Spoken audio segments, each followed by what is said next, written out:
Halo, selamat pagi Bapak. Ya, selamat Mas. pagi. Dengan Pak Jo. Pak Jo dari Ketua Pok Darwis. Wah, Ketua Pok Desa Darwis Klepu. Desa Klepu. Iya. Jadi pengurus harian desa wisata. Siap. Terima Ya. kasih. Acaranya hari ini luar biasa ya. Kita ada event di Desa Klepu pagi-pagi di hari Minggu. Iya. Kalau boleh ngobrol nih, ada apa aja sih Desa Wisata Klepu ini sekarang? Baik, Desa Klepu ini kan sudah dikukuhkan bahwa ini adalah desa wisata. Ya, di Desa Wisata Klepu ini kami menawarkan paket-paket wisata yang bisa dikunjungi. Ya, ada paket Sobo Sawah, Sobo Kali, Sobo Alas, dan paket edukasi, ada paket budaya. Wah, komplit sekali ya iya. Pak ya. Lumayan. Iya, dari paket-paket itu semua boleh dijabarin Pak. Tempat-tempat wisatanya ada apa selain paket-paket tadi? Baik, ya. Kalau di Klepu ini kami sebagai senternya kami ada Hastobroto. Di sini Hastobroto memang ini pusatnya wisata di Klepu. Dan kami juga ada Gua Maria Fatima yang ada di Klepu ini yang cukup terkenal. Artinya selama setahun kurang ini sudah 15.000 lebih pengunjungnya.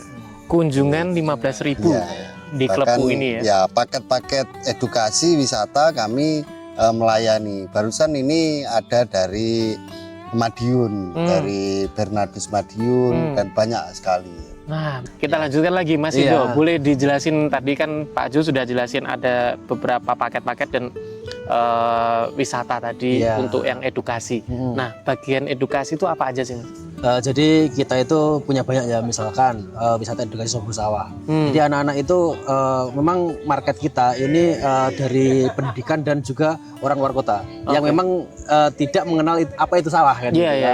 Di situ kita ajari mulai dari semua proses, kayak misalkan menanam ya, waktu musim menanam. Itu ya kita ajari cara mencangkul bagaimana, terus cara menanamnya bagaimana, menyemainya bagaimana sampai jauh itu. Terus kayak panen itu juga kita ambil, panen itu misalkan mereka akan praktek. Jadi dari sini kita akan memberikan, oh ini loh yang setiap hari kita makan, nasi yang kalau kita makan itu prosesnya seperti ini. Jadi mereka akan lebih menghargai nasi. Karena kan ya mohon maaf, orang-orang kota ini kan banyak terkadang beli. Kalau nggak beli kan misalkan makan tidak enak buang gitu kan. Nah ini akan kita tanamkan di sini, di paket edukasi ini. Misalkan lagi kopi. Kopi ini kita ajari dari dia menanam ya atau petik itu sampai menjadi kopi. Bagaimana prosesnya itu. Terus memang yang unik di sini tuh kayak Sobo Tonggo. Kalau di kota-kota kan orang bertamu ini kan kayak hal yang ini ya, yang jarang kan. Tapi kalau di sini enggak, orang bertamu ini kita kenalkan kenapa harus bertamu, karena di situ ada proses keakrabannya luar biasa. Misalkan kopi biasanya kita kalau di kota beli ya, tapi kita Sobo Tonggo di sini akan diberikan secara percuma kayak gitu. Jadi memang ada hal semacam itu. Sobo Tonggo ya, penting banget. Sobo Tonggo kayak gitu. Jadi memang ini kalau di desa memang hal yang biasa, sangat biasa. Tapi ketika ini kita jual di luar, maka ini akan sebagai orang kota sesuatu yang menarik. Yang menarik gitu. Jarang sekali ditemui. Sebenarnya tujuannya apa? Ini kita akan menunjukkan bagaimana sih akrabnya atau bagaimana sih kesan orang desa atau desa Klepu ini ketika didatangi orang lain. Betul. Mereka akan melihat, oh seberapa ramah sih orang Klepu. Ini ya akan kita berikan ke orang-orang yang acak. Jadi kita tidak menyeting dulu, tidak. Jadi natural. Memang natural semuanya. Jadi kegiatan harian kita warga desa di sini. Jadi bagaimana ya akan, kalau kita ngomong ya, oh orang Klepu itu ramah-ramah gitu. Tapi kan kita siapa yang akan membuktikan kalau itu ramah ya? Mereka yang Sobo Tonggo kayak gitu. Yang harus datang ke sini gitu. Kita buktikan semuanya. Kita buktikan kayak gitu. Baik, luar biasa sekali. Oke, terima kasih banyak Mas Ido sudah dijelaskan semuanya ya. Ya, jadi mungkin nanti teman-teman kalau penasaran dengan sini ya silakanlah kita coba aja. Nggak harus banyak kok. Misalkan 2 orang, 3 orang, atau 10 orang kita bisa, siap. ya? Bisa. Jadi bahkan harus satu keluarga saja kita bisa. Nggak harus satu sekolah. Nggak harus. Tapi kalau sekolah-sekolah mau ke sini juga silakan. Malah terbang, malah baik. Kesini juga silakan. Gitu. Jadi edukasinya ternyata nggak cuma di sekolah, tapi edukasi di bahkan kampung kita juga ini di bulanan kayaknya. Misalnya setahun itu bahkan 3 itu ada paket live in itu. Jadi misalkan sekolah yang di Madiun itu, Bernardus itu, dia itu menginap di sini selama 3 hari, 7 hari kayak gitu. Jadi mereka belajar di sini. Jadi benar-benar menginap di rumah warga, kemudian gitu. mengikuti aktivitas warga harian, dan mereka belajar hidup di Klepu itu seperti apa ya? Makannya juga makan ala-ala yang dimakan orang itu gitu. Jadi memang benar-benar merasakan bagaimana hangatnya di desa. Hangatnya tinggal di desa. Karena kan saat ini kita yang lagi ngetren kan bagaimana hidup di desa kan gitu kan. Nah, betul. Jadi mulai dari masak itu di pawon yang ala-ala desa gitu, yang masih pakai kayu, masih itu. Jadi ya itu sih yang ingin kita angkat sebenarnya. Iya. Jadi memang keberagaman yang di sini dari budaya Jawanya ini memang kita angkat sih. Diangkat di sini. Ya. Siapa lagi kalau bukan kita kan? Betul. Dan harus kita kenalkan ke generasi yang mendatang. Iya. Baik, terima kasih banyak Mas Sito dan terima kasih Pak Ju. Sukses terus buat desa. Ya, siap. Terima kasih. Selamat pagi Bapak. Selamat pagi Mas, Bapak? Saya dengan Pak Andreas Gimin. Nggih. Saya kepala desa Klepu ini. Oh nggih, nyun sewu kalau gitu saya panggilnya Pak Gimin. Pak Gimin saja. Baik.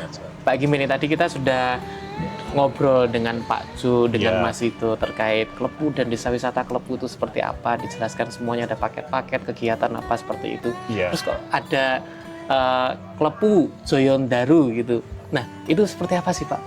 Itu filosofi atau apa yang dibalik itu? Gini, sejarahnya kok Klepu Joyondaru itu begini. Nama Klepu itu kan nama itu berasal dari pohon. Pohon itu namanya pohon klepu. Pohon klepu itu punya buah, itu namanya Dewandaru.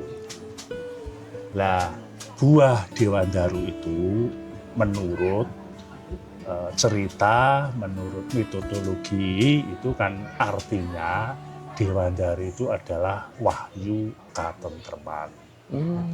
Wahyu katentreman. Nah, wahyu katentreman ini juga menjadi sebuah semacam filosofi bagaimana kita membangun desa ini, dalam artian bahwa bagaimana desa ini menjadi tentram, tenang, aman, terus damai, sejahtera, meskipun kita itu beraneka ragam tetapi rukun itu kan damai.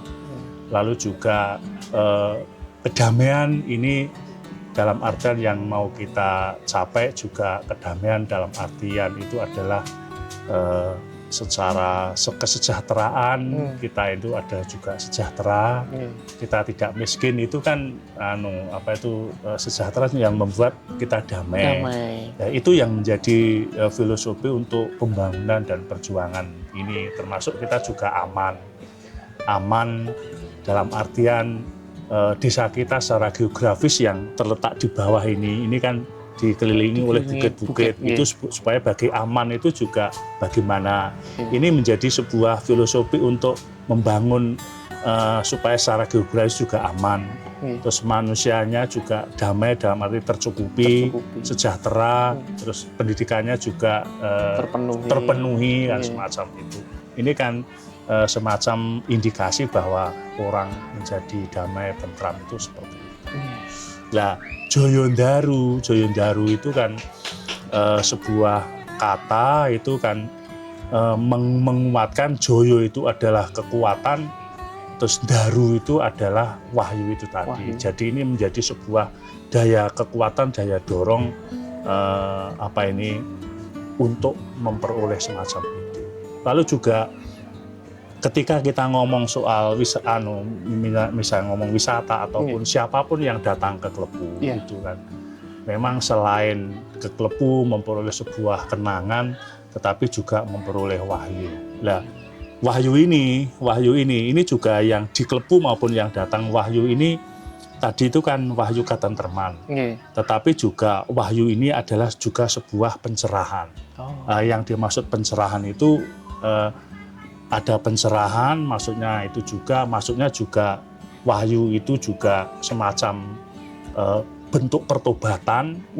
Wahyu itu juga sebagai bentuk inspirasi, petunjuk kan semacam itu. Lah, Kalau dikaitkan dengan kehidupan sehari-hari, misalnya ini pencerahan ya, misalnya kita ngomong soal apa itu lingkungan, soal bagaimana apa itu lingkungan ini lestari, terus alam ini lestari, terjaga kan semacam ini kan semacam pencerahan orang untuk melakukan seperti itu. Ketika misalnya pertobatan juga, pertobatan misalnya bahwa alam ini harus dijaga, terus kita tidak menjaga, maka wahyu ini adalah sebuah pertobatan untuk dari tidak menjaga menjadi menjaga misalnya kan. Termasuk juga inspirasi itu yang termasuk di situ. Wahyu juga hal yang menguatkan, meneguhkan.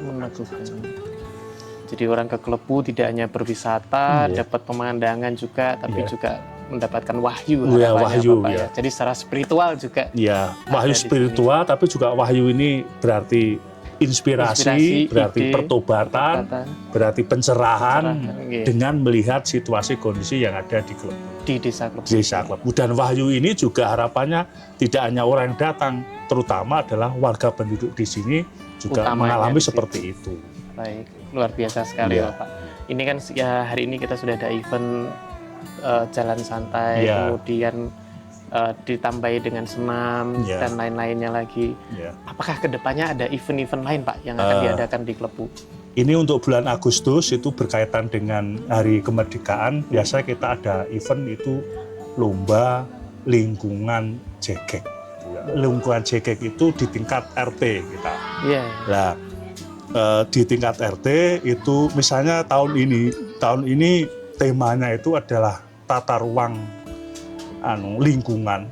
Yang dimaksud tata ruang itu adalah bagaimana menata ruang di RT masing-masing lingkungan di itu. Lingkungan sekitarnya rumah. Di lingkungan sekitar, terutama yang untuk jalan, baik itu jalan poros, jalan lingkungan, jalan dusun, itu ditata. Yang selama ini misalnya karena kita ciri khas pedesaan itu banyak tumbuhan itu kan liar itu ditata yang miring, jadi yang tanah miring itu ditata dengan batu. Setelah di batu di atasnya ini batu ini sekitar 60 cm, terus di atasnya ini ditanami tanaman untuk menghiasan. Iya, untuk menghiasi ini bisa bunga, bisa tanaman yang lain. Nah, ini adalah satu itu ciri khas pedesaan. Lalu yang kedua berkaitan dengan lingkungan. Itu adalah untuk kelestarian supaya hijau. Lalu juga terkait dengan karena di sini tanahnya miring miring. Ketika musim kemarau ada sampah itu nanti ada penahannya ini. Jadi nanti juga fungsinya seperti itu juga lah. Tahun ini itu, lalu kedua itu kuliner. Lalu yang ketiga itu budaya. Event budaya juga. Iya, event budaya. Jadi setiap RT itu menampilkan 3 hal ini dan kita nilai. Jadi ada penampilan dari setiap RT bergantian begitu Pak? Iya, bergantian. Menampilkan budaya lokal. Pertama itu hari pertama kalau siang itu dinilai soal tata ruang ini, kebersihannya bagaimana sebagainya. Biasanya sudah ada semacam kriterianya itu. Terus kalau malam itu soal kuliner sama budayanya. Di setiap RT. Di setiap RT. Iya. Terus itu ada di bulan Agustus ini ya? Iya, bulan di Agustus. Ada itu dalam beberapa hari. Iya, itu biasanya kita 2 hari 2 malam. 2 hari 2 malam. Full acara semuanya. Iya, full acara itu. Lalu untuk juri, misalnya kalau tahun kemarin tuh kita ngambil dari PU, dari pariwisata, lalu juga dari Bakti TNI, Bagi Negeri itu, Bakti TNI itu. Jadi jurinya biasanya semacam itu. Terus nanti kita juga tahun ini juga kita akan mengambil dari dinas juga, supaya juga ada korelasi antara desa dengan dinas. Paham kan semacam itu. Terus event yang kedua, terus ini yang Agustus ini ya, Agustus ini masih ada lagi. Biasa juga selain event itu kita akan bertema. Bertema itu dalam rangka kami membangun semangat masyarakat, keterlibatan masyarakat, partisipasi masyarakat. Nah, ketika misalnya ada lomba ini dengan kriteria seperti itu, maka semacam semangat nasionalisme masyarakat tingkat RT lokal itu kan kuat. Bagaimana lingkungan saya menjadi baik kan itu. Jadi ingin memotivasi ya Pak?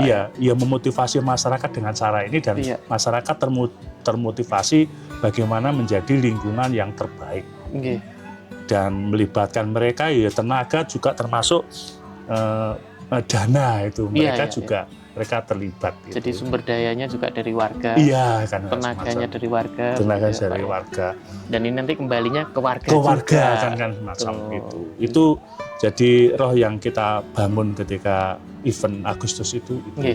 Sepertinya ini ya Pak, kedepannya semakin banyak orang yang datang ke sini, semakin banyak yang dinikmati, gitu. Termasuk lingkungan tinggal warga juga yang rapi, yang cantik, seperti itu. Tujuannya mungkin ke arah sana ya betul, Pak. Betul itu. Kemudian terus yang kedua itu di bulan September itu Hastungkoro. Ini event besar sepertinya Pak. Iya, ini event besar Hastungkoro itu sebetulnya satu itu adalah inovasi dari Bersih Desa.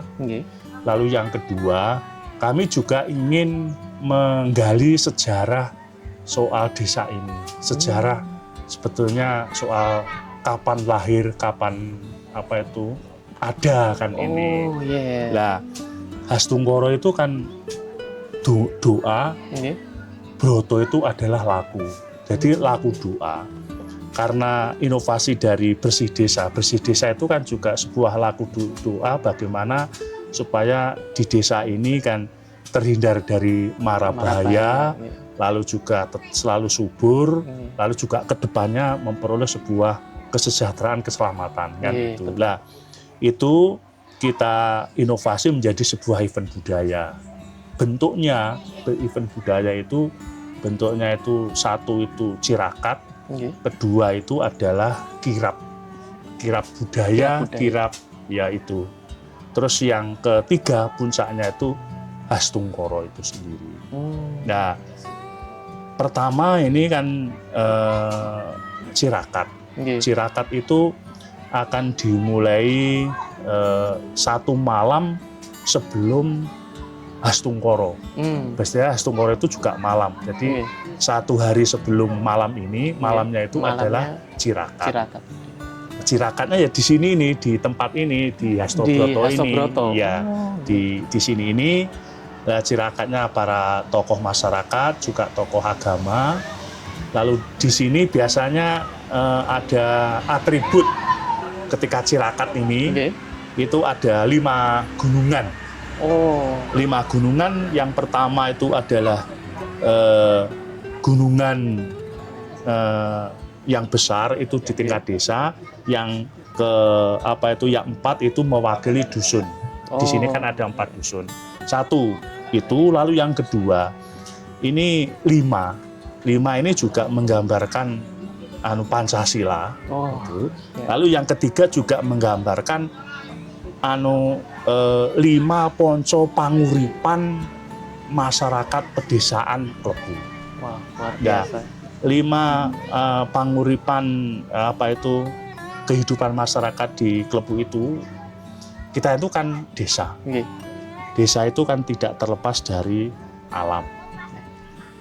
Alam itu dari alam itu kan ada tanah, ada air, ada api, terus ada angin, kan semacam itu. Terus yang keempat ini adalah hasil dari sebuah pertanian, hasil buminya ini. Sehingga di atribut di di sini di cirakat itu kan selain itu tadi ada api, ada tanah, itu juga, lalu juga ada air kan itu. Dan atribut ini nanti ketika kirap ini akan diboyong dari sini, terus berhenti sebentar di balai desa. Nanti terakhir itu di lapangan itu adalah di tempat Hastungkoro, akan dilaksanakan Hastungkoro acaranya itu. Puncak utamanya akan di situ. Itu ada kirap, dan kirap ini itu juga biasa diikuti oleh seluruh warga masyarakat dari berbagai kalangan, dari berbagai kelompok masyarakat kan gitu.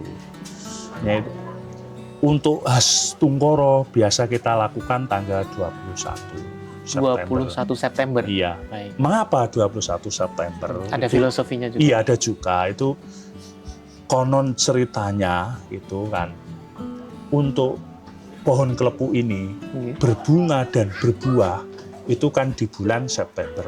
Iya. Lah apa itu corone itu puncaknya buah itu di minggu ketiga. Oh. Sehingga tanggal 21 itu kan minggu ketiga. Betul. Itu jadi filosofi seperti Filosofi. itu. Ini juga akan kita godok nanti kalau menjadi sebuah kesepakatan akan kita jadikan hari jadi Desa Klepu itu ya seperti itu dengan meruntut sejarahnya tadi. Filosofi. Karena kalau kita melihat sejarah dulu yang babat siapa kapan ini kan juga susah ini. Iya, panjang Mas. Panjang. Iya. Maka akan kita dari situ. Dari filosofi itu. ini ya, ini ke depannya. Okay. Tapi belum menjadi fix, ya? belum fix tapi wacana untuk kedepannya seperti ini. Baik. Luar biasa Pak ya. Jadi untuk nanti di tanggal 21 September buat teman-teman yang penasaran seperti apa cara acara khas Tungkoro, nanti bisa datang ke sini 21 September malam ya Pak ya? Iya, malam. Itu biasanya 2 hari sebelumnya juga sudah ada acara. Ada kegiatan budaya.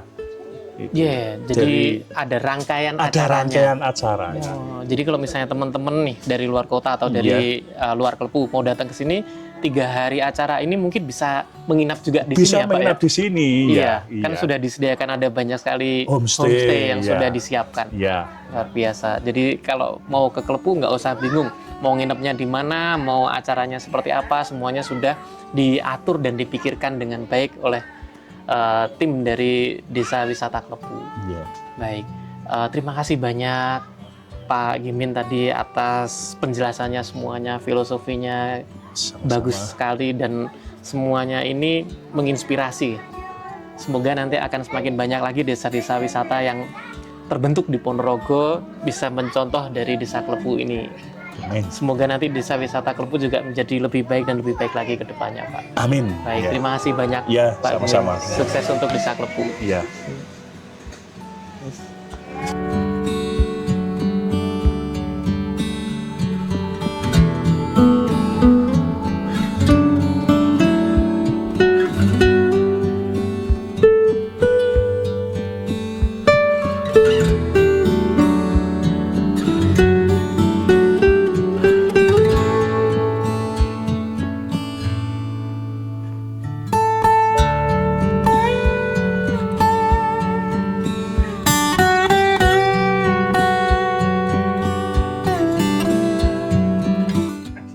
Selamat pagi Bapak, mohon maaf dengan Pak. Iya, selamat pagi, saya dengan Pak Alusius Yahmin.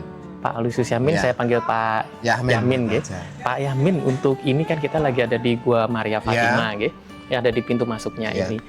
Untuk wisatawan yang mau ke sini, Pak, hari apa aja bolehnya? Ada hari tutupnya nggak Pak kira-kira?